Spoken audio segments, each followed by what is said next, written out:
The faithful Hall of Fame, Moses.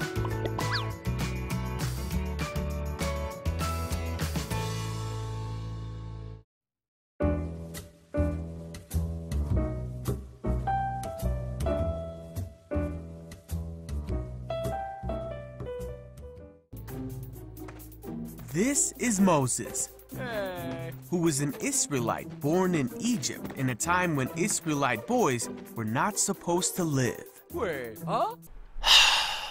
Really sticking hard to that narrative, aren't we? Moses, however, grew up in the palace of the Pharaoh, the very man who was enslaving the Israelite people. No, he wasn't. When Moses grew up, he made a big mistake. Uh-oh. Murder, the biggest of all the boo-boos.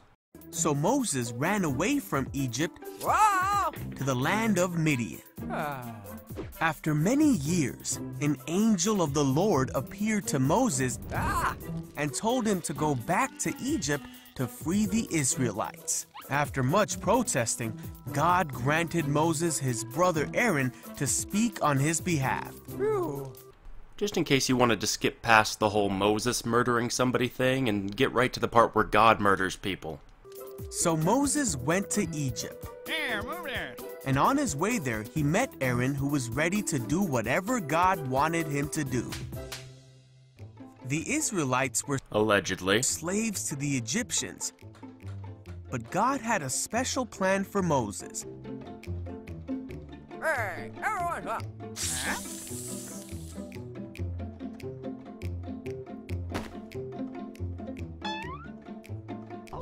After rallying God's people to them, Moses and Aaron went to the Pharaoh.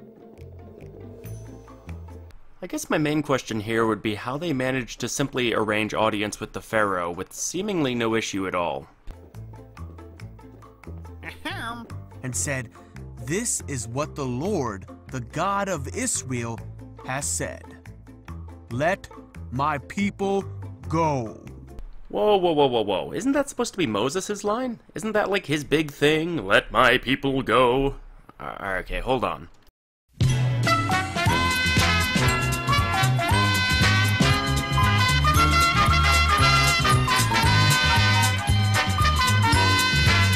Okay, well, according to my version of the Bible, it's actually unclear who gets to utter the titular phrase, and just says that it's what quote-unquote they said to the Pharaoh.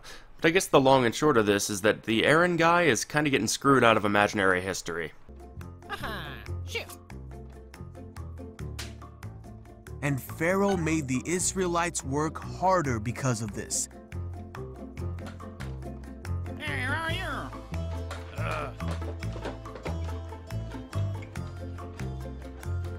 Huh? The foremen of the Israelite slaves were angry with Moses and Aaron for causing this trouble. I have to admit, I kind of agree with the foreman. I mean, shit, if it is an omnipotent, omnibenevolent God who sent Moses and Aaron to free the Israelites, shouldn't they already be free? Or at the very least, since they aren't, isn't it just God's fault? So Moses cried out to God and asked why this was happening. But God said, "You will see what I will do. I am the Lord. I will deliver you from slavery." Which I've been bitching about wanting to do for like a full chapter now, and yet I'm fully content to sit on my ass and wait for the Israelite slaves to suffer just a bit more first, especially if they're supposedly suffering in my name now. Wow, okay.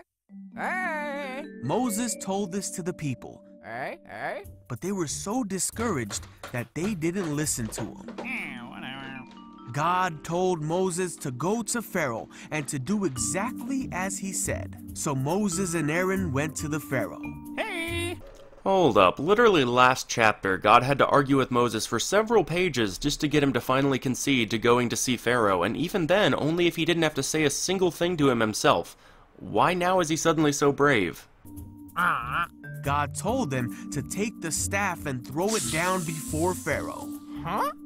Are you telling me that despite having a magic fucking snake stick, they decided not to use that to legitimize themselves the first time?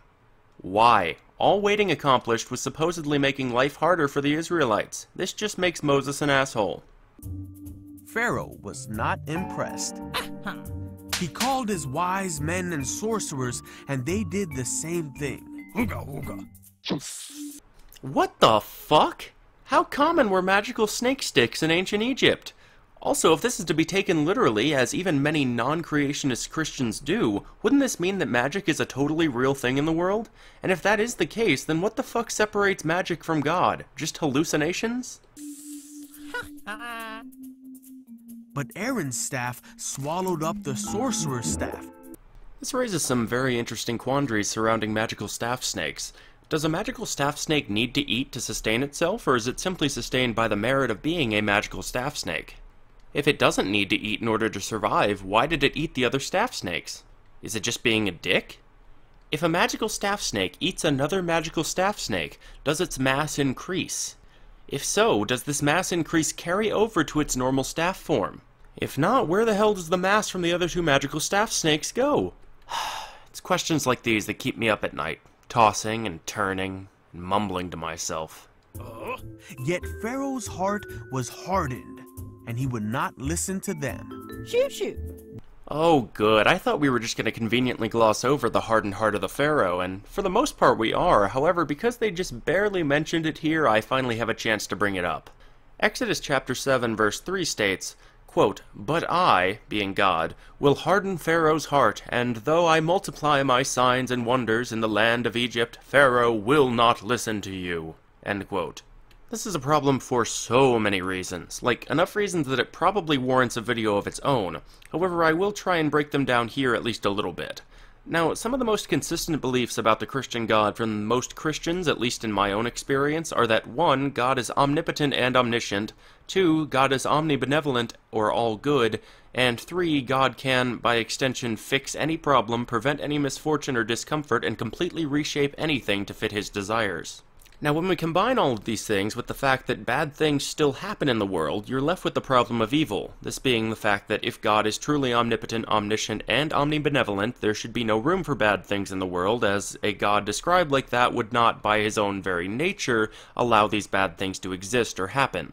Many religious people make an attempt to justify the existence of evil as being that people choose to make bad things happen and God doesn't want to interfere with our free will. However, in addition to the fact that I've never been able to find any sort of biblical justification for this desire to avoid messing with our free will, the God of the Bible most certainly does mess with people's free will. A fantastic example of which is this very heart-hardening of the Pharaoh that we're covering right now. Free will argument against problem of evil shattered. Moving on. Just as God had said. Then the Lord said to Moses, "Go to the banks of the Nile River and meet Pharaoh." Hey, Pharaoh. Oh, man. Moses and Aaron did just as God had said. Oh. But again, Pharaoh's magicians did the same miracle, and Pharaoh refused to let God's people go. What is with all of these quote-unquote magicians? I will applaud the makers of this video, however, for including them, as I don't think they were ever a part of my Sunday school lessons, and they are pretty damning. So God sent 9 more plagues to Egypt to show his power.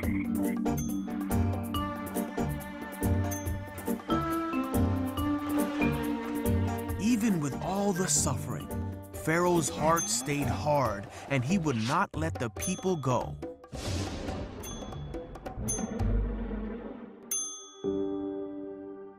And let's be sure to not forget the fact that the only reason that these plagues have to happen and that everybody in Egypt has to suffer is because God specifically and intentionally hardened the heart of the Pharaoh. This is all God's fault, which doesn't really surprise me based on his previous patterns of unquenchable bloodlust.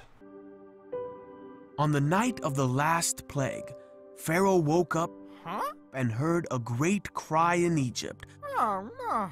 For there was not a house in Egypt where someone was not dead. Omnibenevolent. Cool. Pharaoh summoned Moses and Aaron and told him to be gone with the Israelites. So the Israelites left Egypt immediately and made their way to the Promised Land, taking with them many riches from Egypt, and they took Joseph's bones as they had promised him many years before. But after they had gone, Pharaoh changed his mind and readied his army to take back the Israelites. When the Israelites saw Pharaoh and his armies come, they were terrified. But God made a way for them. Through all of this, the Israelites saw the great power of their God, the one true God, and they put their trust in Moses, his servant. And then God murdered even more people by drowning them in a river, but I guess that'll probably have to wait until next episode. I really don't understand how people can read stories like these as adults and not see the absolute abhorrent nature of their supposed God. How many innocent lives were supposedly lost during the events of this story just based on the fact that God refused to let the Pharaoh choose to let the Israelites go, which is what God himself said he wanted from the very beginning. God is, without question, the biggest antagonist of the Old Testament, and for being something that is supposedly worthy of praise and worship, that's a really shitty way to start. Anyway, thank you all very much for watching. If you enjoyed the video, be sure to leave a like and a comment down below, as well as sharing the video with like-minded friends to help grow our little community. Be sure to subscribe for future content, and as always, have a blessed day, fellow heathens.